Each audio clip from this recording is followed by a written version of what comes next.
என்றைக்குமே நல்லவங்க பணத்துக்காகவோ பொருளுக்காகவோ ஒருத்தர்கிட்ட பழகவே மாட்டாங்க.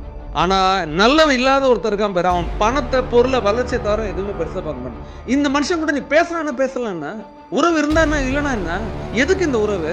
அந்த தப்பான உறவுகள் கூட, பொய்யான போலியான மனுஷங்க கூட நீ பழகிதற்கு என்ன அச்சீவ் பண்ண? இந்த நிமிஷம் நீ முடிவு பண்ண. உன்னோட பெரிய எதிரி யாரு? உன்னை ஏமாத்துற அவங்களா? உனக்கு துரோகம் பண்ண இவங்களா? இல்ல உன் கூட நல்லா பேசிட்டு பின்னாடி போய் இன்னொன்னு பேசுறாங்களே அவங்களா? யாரும் உனக்கு எதிரி? உன்னோட உண்மையான எதிரி என்ன தெரியுமா? பேச்சு. உன்னோட உண்மையான எதிரி எது தெரியுமா? நீ வெச்ச நம்பிக்கை. நீ சொல்ற, நீ கட்டுப்படுத்த வேண்டிய ஒரே ஆள் எதுனா உன்னோட நாக்கு. உன் நாக்கை கண்ட்ரோல் பண்ற நேரம் அது. வர்த்து இல்லாத மனிதர்கிட்ட பேசி என்னத்தை சாதிக்க போறன்ற கேள்வி உங்ககிட்ட கேட்கிற நேரம் அது. ஆனா அவன் கூட இருக்கேன் உனக்காக இருக்கவன்னு சொல்லிக்கிட்டு அவங்ககிட்ட பேசி கதி கட்டு நிற்கிற நிறைய பேர்ல நீ ஒரு நாள் நின்றுடாதுன்றது தான்டா உனக்கு இப்ப சொல்றேன். சில பேர் இப்ப நின்றுட்டு தான் இருக்கு. போதும், தப்பு பண்ணதெல்லாம் போதும், பேசுனதெல்லாம் போதும்.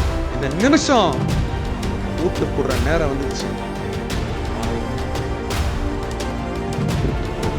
இதோட உன் வேலையை மட்டும் பாரு, ஃபோக்கஸ் பண்ணு. மௌனமா இருந்ததுன்னா பல பிரச்சனைகள் இருந்து நீ வெளியே வருவ. உன்னோட வேல்யூ இந்த உலகத்தை காட்டுற நேரம். நீ எங்கேயோ போய் எங்கேயோ இருக்க வேண்டியவன் தேவையில்லாத இந்த நேரத்தெல்லாம் செலவு பண்ணி நீ எங்கே நிற்கிறன்ற கேள்வி உன்கிட்ட கேட்குறேன். ஏந்துக்கோ. Come on, it's time to start your journey within your self.